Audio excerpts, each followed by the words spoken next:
नमस्कार दोस्तों, क्या हाल है आप सभी के। उम्मीद है सब बढ़िया होंगे, अच्छे होंगे, दुरुस्त होंगे और तंदुरुस्त होंगे। अच्छा, चलते हैं अपने एक टॉपिक की तरफ। और वो टॉपिक कौन सा होगा? डाइस। और डाइस चैप्टर का एक पार्ट हमने पहले पढ़ चुके हैं और वो डाइस चैप्टर जो है आपने अच्छे ढंग से तैयार कर लिया होगा, जो कि मैंने पहले पार्ट में करवाया था। अब चलते हैं उसी का एक्सटेंडेड पार्ट यानी कि एडवांस पार्ट, और उस एडवांस पार्ट से मैक्सिमम क्वेश्चन इस एडवांस पार्ट से ही तुम्हें एग्ज़ाम में देखने को मिलेंगे। और वो क्वेश्चन किस हिसाब से सॉल्व करने हैं, किस तरीके से सॉल्व करने हैं, वो एक नए और बेहतरीन अंदाज में मैं तुम्हें बताऊंगा। चलिए देखते हैं कि डाइस में होता क्या है। अभी तक मैंने तुम्हें पढ़ाया कि भाई डाइस जो है हमारी 3 पार्ट में बटी होती है। एक नॉर्मल डाइस होती है, नॉर्मल डाइस, और एक तुम्हारी स्टैंडर्ड डाइस होती है, और स्टैंडर्ड डाइस के बाद एक होती है ओपन डाइस। ठीक है, स्टैंडर्ड डाइस, ओपन डाइस और नॉर्मल डाइस, ये जो होगी ये हमने पढ़ चुके हैं। नॉर्मल डाइस में क्या होता है कि नॉर्मल डाइस में हमेशा एक डाइस के 3 पार्ट दिखाए जाते हैं और वो 3 पार्ट जो होंगे उनके अपोजिट वाला पूछा जाता है। मोस्टली कंडीशन में क्वेश्चन भी यहीं से बनते हैं, और वो क्वेश्चन किस हिसाब के होंगे वो सारी चीज़ें हम आपको बता के चलेंगे। अगर बात करूँ मैं स्टैंडर्ड डाइस की, तो स्टैंडर्ड डाइस के बारे में भी मैंने चर्चा कर ली थी कि स्टैंडर्ड डाइस होता क्या है और कैसे कैसे इसको सॉल्व करते हैं। अब चलते हैं इनसे मिश्रित क्वेश्चन किस हिसाब से मिश्रित क्वेश्चन किस हिसाब से बनते हैं।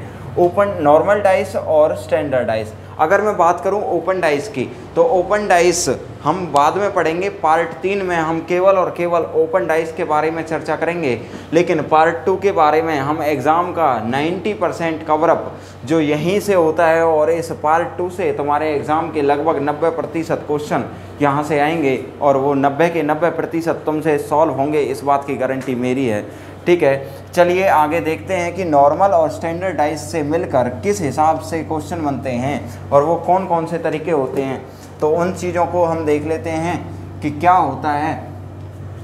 चलिए, सबसे पहले पार्ट में लिखना है जब केवल एक डाइस दिखाई दे। क्या चीज़? एक डाइस दिखाई दे। दूसरे पार्ट में तुम्हें लिखना है कि जब केवल 2 डाइस दिखाई दें। और ये बात किसकी हो रही है? ये क्वेश्चन की बात हो रही है कि क्वेश्चन में एक डाइस दिखाई दे रहा है, या क्वेश्चन में 2 डाइस दिखाई दे रहे हैं, या तीसरे नंबर की मैं बात करूं, जब 2 से ज़्यादा डाइस दिखाई दें। जब 2 से ज़्यादा डाइस दिखाई दें। अब मैं बात करता हूँ केवल एक डाइस से क्वेश्चन किस हिसाब से बनेगा, किस प्रकार से बनेगा, केवल 2 डाइस से किस प्रकार से बनेगा, और 2 से ज़्यादा डाइस से किस प्रकार से बनेगा। इम्पोर्टेंट ये होगा, और इम्पोर्टेंट ही नहीं, इस तरीके को अगर तुमने सीख लिया तो लगभग 90% क्वेश्चन तुमसे इसी तरीके से सॉल्व हो जाएंगे। ना इसकी ज़रूरत पड़ेगी ना इसकी। वो कंसेप्ट मैं बता दूंगा कि कैसे कैसे होना है, वो सारी चीज़ें तुम अच्छे से सीख जाओगे, वो सारी चीज़ें अच्छे से पता लग जाएंगी। लेकिन अब चलते हैं, केवल एक डाइस दिखाई दे। और एक डाइस दिखाई दे उसका मतलब क्या है कि क्वेश्चन में इस प्रकार से एक डाइस दिखाई देगी, इस प्रकार से एक डाइस दिखाई देगी, और उस डाइस में कुछ नंबर लिखे हुए होंगे, जैसे 1, 2 और 3। और इन नंबरों को देखकर मैं पता लगा सकता हूं कि यह डाइस एक नॉर्मल डाइस है या स्टैंडर्ड डाइस है। अगर नॉर्मल डाइस होगा तो इसके पड़ोसी सतहों का योग 7 हो जाएगा, 7 हो जाएगा। अगर ये एक स्टैंडर्ड डाइस होगा तो उसके पड़ोसी सतहों का योग 7 नहीं होगा। किन्हीं भी 2 पड़ोसी सतहों का योग अगर 7 हो जाता है तो वो एक नॉर्मल डाइस कहलाता है। अगर किसी भी 2 पड़ोसी सतहों का योग 7 नहीं होता है तो इसका मतलब वो एक स्टैंडर्ड डाइस कहलाता है। और हमने पिछली क्लास में सीख लिया था कि स्टैंडर्ड डाइस में पड़ोसी सतहों का योग अगर 7 नहीं है तो वो कैसा डाइस होगा, स्टैंडर्ड डाइस होगा। और वो स्टैंडर्ड डाइस हमेशा यह दर्शाता है कि अगर मेरे पड़ोसी सतहों का योग 7 नहीं है तो मेरे से अपोजिट सतहों का योग 7 होगा। और अपोजिट कौन होंगे, अपोजिट कौन होंगे, तो याद रखना इसमें मुझे एक बात पता चली कि ये एक स्टैंडर्ड डाइस है। किस प्रकार से पता चली कि मैंने इन दोनों को जोड़ के देखा तो मुझे पता लगा कि 5 आ रहा है जबकि 7 नहीं आया। इन दोनों को जोड़ के देखा तो 3 आया, 7 नहीं आया। 1 और 3 कितने होते हैं, 4, 7 अभी भी नहीं आया। इसका मतलब क्या है, किन्हीं भी दो सतहों को जोड़ने पर अगर 7 प्राप्त ना हो तो वो कैसा डाइस है, स्टैंडर्ड डाइस। और स्टैंडर्ड डाइस में हम साधारण रूप से आंसर दे सकते हैं कि 1 के अपोजिट 6 होता है, 2 के अपोजिट 5 होता है और 3 के अपोजिट हमेशा क्या रहेगा, 4, क्योंकि इनके अपोजिट का सम क्या होगा, 7 होगा। अपोजिट का सम 7 होगा। ये बात क्लियर है, ये बात यहाँ तक समझ आई हो तो आगे बढ़ूँ।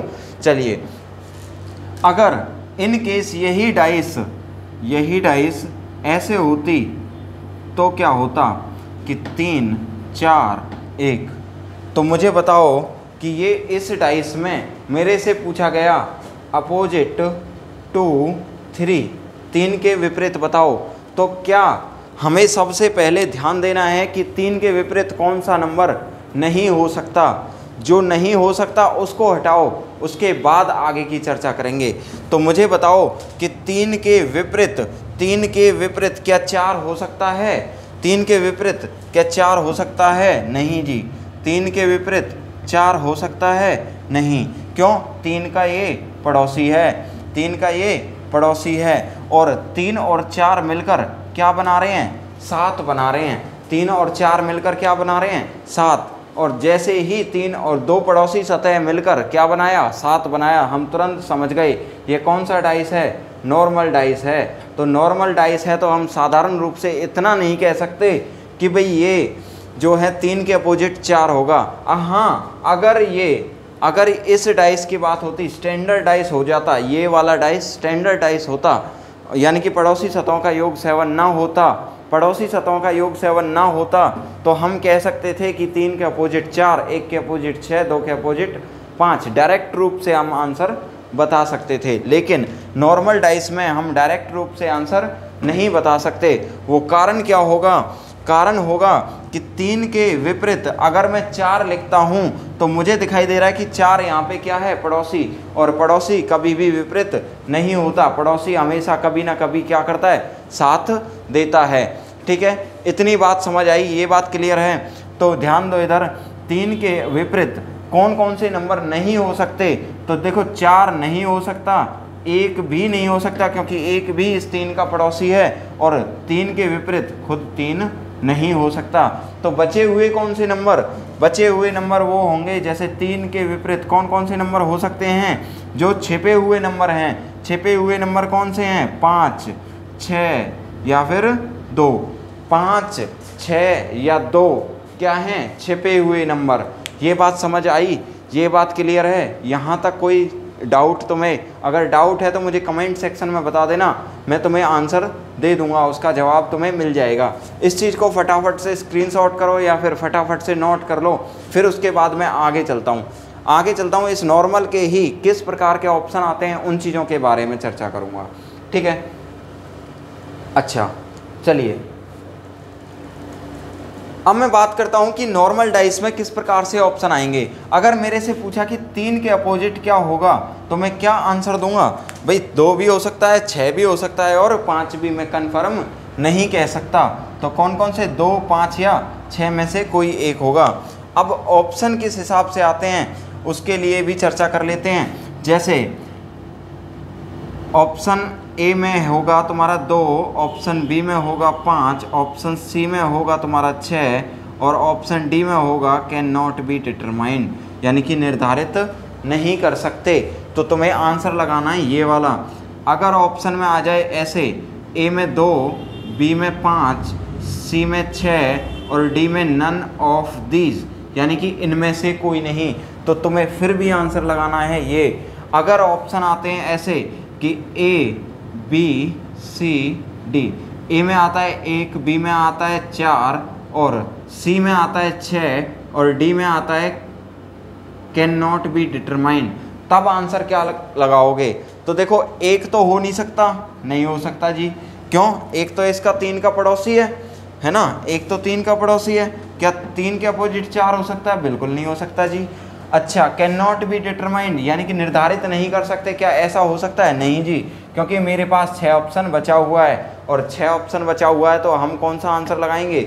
6 लगाएंगे, 6 लगाएंगे। ये बात क्लियर है? यहाँ तक बात समझ आई? चलिए अब इस चीज़ को फटाफट से स्क्रीनशॉट करिए, फिर नेक्स्ट क्वेश्चन पे चलते हैं और वो नेक्स्ट क्वेश्चन क्या होगा उस चीज़ के बारे में चर्चा करते हैं। चलिए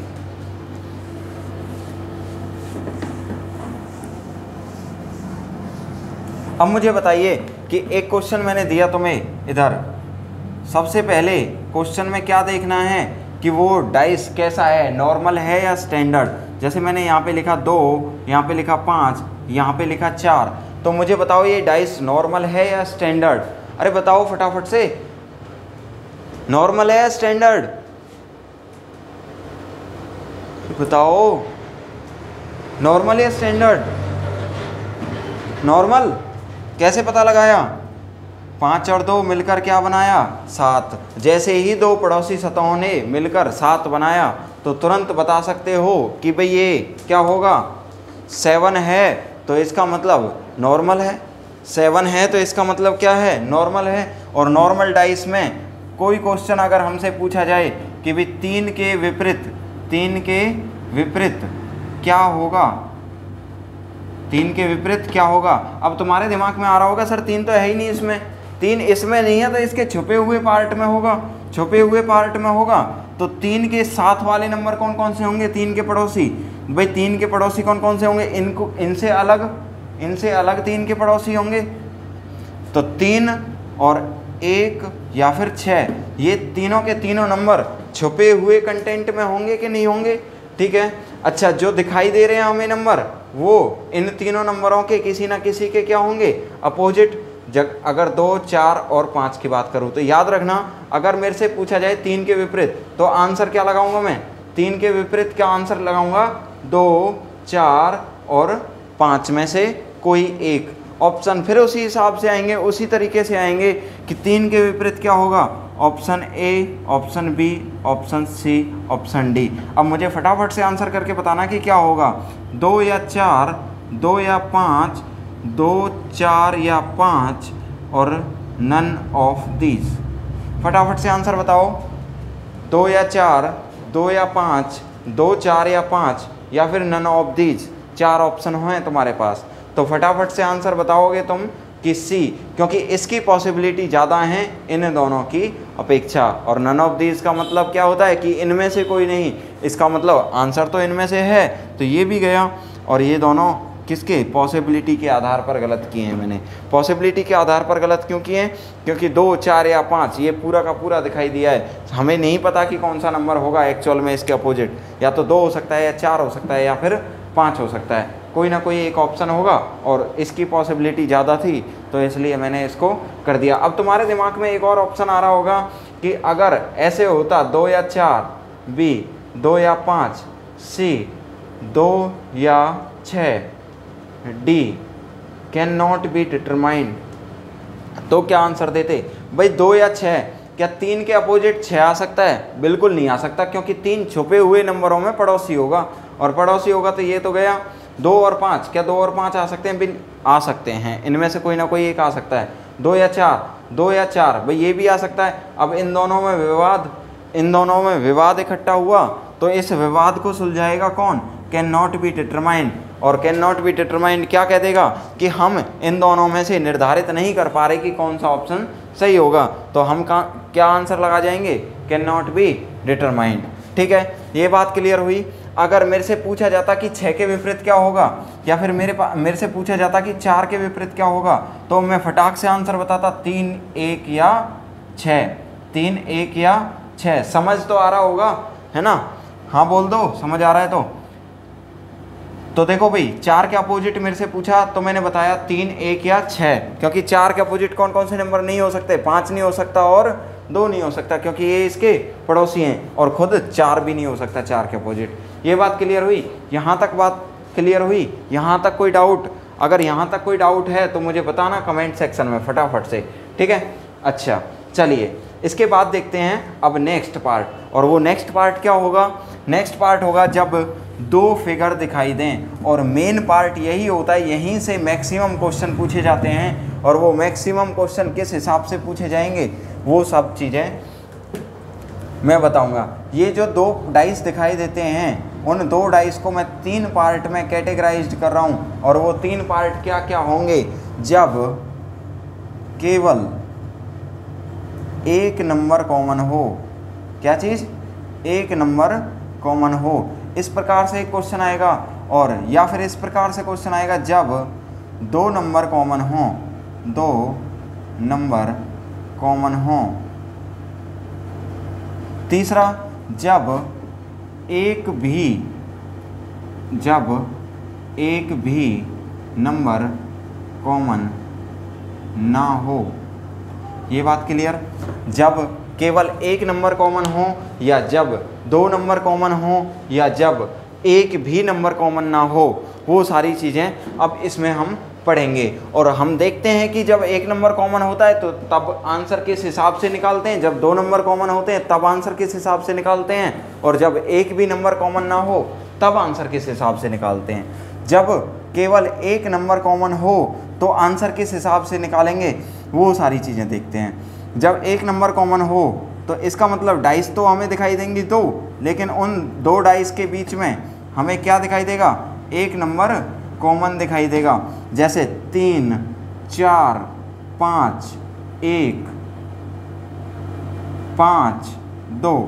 अब इनमें से मुझे क्या दिखाई दिया? एक नंबर कॉमन दिखाई दिया, और एक नंबर कौन सा कॉमन दिखाई दिया? ये नंबर, ये वाला नंबर इधर भी है और इधर भी है। और याद रखना, जब एक नंबर कॉमन हो तो तुम्हें पेन कॉपी उठाने की भी ज़रूरत नहीं, कि सारे के सारे क्वेश्चन तुम ओरली मुंह जुबानी दे सकते हो। देखते हैं कैसे। इस 5 जो नंबर कॉमन है उस नंबर को पकड़ो और क्लॉकवाइज डायरेक्शन में एक सर्कल बना लो। क्लॉकवाइज डायरेक्शन मतलब घड़ीनुमा दिशा में, जैसे घड़ी चलती है, ठीक है। इस 5 को पकड़ा, कॉमन नंबर को पकड़ा, और ऐसे ही मैंने क्लॉकवाइज डायरेक्शन में घुमा दिया, क्लॉकवाइज डायरेक्शन में घुमा दिया, तो मैं कह सकता हूँ कि ये एक सिंगल नंबर कॉमन है, इसमें सिंगल नंबर कॉमन है, और सिंगल नंबर कॉमन है तो सिंगल नंबर के कॉमन को किस हिसाब से सॉल्व करते हैं वो सारी चीज़ें देखते हैं। मैं इसका लिख रहा हूँ यहाँ पे 5, ये कॉमन नंबर था इधर, और यहाँ पे कॉमन नंबर था ये वाला। समझना ढंग से, इधर का 5 ऊपर लिखा हुआ है, इधर का 5 मैंने नीचे लिखा हुआ है। अब देखो 5 के बाद घड़ी घूमेगी तो सबसे पहले कहाँ पहुँचेगी? 4 के पास पहुँचेगी। तो सबसे पहले कहाँ पहुँचेगी? 4 के पास। उसके बाद कहाँ पहुँचेगी? 3 के पास। ये तो हो गया इधर वाला डाइस, ये वाला डाइस, डाइस नंबर 1, और ये डाइस नंबर 2। इस डाइस नंबर 2 की बात करूँ तो क्या होगा? 5 के बाद घड़ी कहाँ पहुँचेगी? 1 पर, और उसके बाद कहाँ पहुँचेगी? 2 पर, ठीक है। अब याद रखना, जो ऊपर नीचे नंबर आए हैं ये एक दूसरे के विपरीत नंबर आए हैं। क्या आए हैं? विपरीत नंबर। ये क्या होंगे? विपरीत होंगे। क्या चीज़ होंगे? विपरीत होंगे, यानी कि अपोजिट होंगे। ये बात क्लियर? अब बचा 5। 5 के विपरीत कौन होगा? 5 के विपरीत होगा जो छुपा हुआ नंबर है, जो दोनों डाइस में किसी में भी नहीं है। नहीं है तो कौन सा नहीं है? 6 नहीं है। तो 5 के विपरीत क्या होगा? 6 होगा। ये बात क्लियर हुई? यहाँ तक अगर मेरे से क्वेश्चन पूछा जाए कि 3 के विपरीत कौन सा नंबर होगा, तो 3 के विपरीत तुम आंसर क्या दोगे? 2, फटाफट से। हाँ भाई, 4 के विपरीत कौन सा नंबर होगा, तो तुम फटाफट से आंसर दोगे 1। अगर मैं कहूँ 5 के विपरीत कौन सा नंबर होगा, तो तुम फटाक से आंसर दोगे 6। क्या दोगे? 6। ये बात क्लियर? कौन सा आंसर दोगे? 6। ये बात क्लियर? अच्छा, ये समझ आया? समझ आया तो फटाफट से नोट करो, और एक क्वेश्चन में तुम्हें इसका दे रहा हूँ, और वो तुम्हें क्या करना है? खुद से करना है फटाफट से, ठीक है। स्क्रीनशॉट ले लो या फिर नोट कर लो। और नोट कर लो तो ज़्यादा बढ़िया है, नोट्स बना लेना इसके प्रॉपर। और जैसे ही नोट्स बनाओगे तुमसे सारे क्वेश्चन सॉल्व होने लगेंगे। प्रैक्टिस करना तुम्हारा काम है, समझाना मेरा काम है। इतना बता रहा हूँ, समझा के ऐसे छोड़ूंगा कि भाई तुम्हें आगे किसी भी एग्ज़ाम में डाइस चैप्टर का क्वेश्चन दिखाई देगा तो तुम 100% कर पाओगे। ठीक है, एक डाइस और बना रहा हूँ मैं, और इस डाइस को देखते हैं क्या रूप देता हूँ। चलिए, जैसे 2 1 3 1 4 5। अब मुझे बताओ कि इसमें 1 नंबर कॉमन है क्या? बिल्कुल है सर, 1 नंबर कॉमन है। अब मुझे इसमें एक क्वेश्चन पूछा गया, 5 के विपरीत क्या होगा? 5 के विपरीत क्या होगा? Opposite to 5। 5 के विपरीत क्या होगा? एक नंबर बताना है 5 के विपरीत क्या होगा। तो वही काम हमें करना है, कुछ नहीं करना। देखो, एक यहाँ पे है और एक यहाँ पे है। एक के बाद क्लॉकवाइज डायरेक्शन में घुमाना है, तो एक के बाद कौन सा नंबर पड़ेगा? 3। फिर उसके बाद कौन सा पड़ेगा? 2। हाँ भाई, इधर एक के बाद कौन सा नंबर पड़ेगा? 5। और 5 के बाद कौन सा नंबर पड़ेगा? 4। तो 2 के विपरीत 4, 3 के विपरीत 5। तो 5 के विपरीत पूछा है तो हम आंसर क्या लगाएंगे? 3। फटाफट से आंसर आ जाएगा। हाँ भाई, टाइम तो नहीं लगेगा।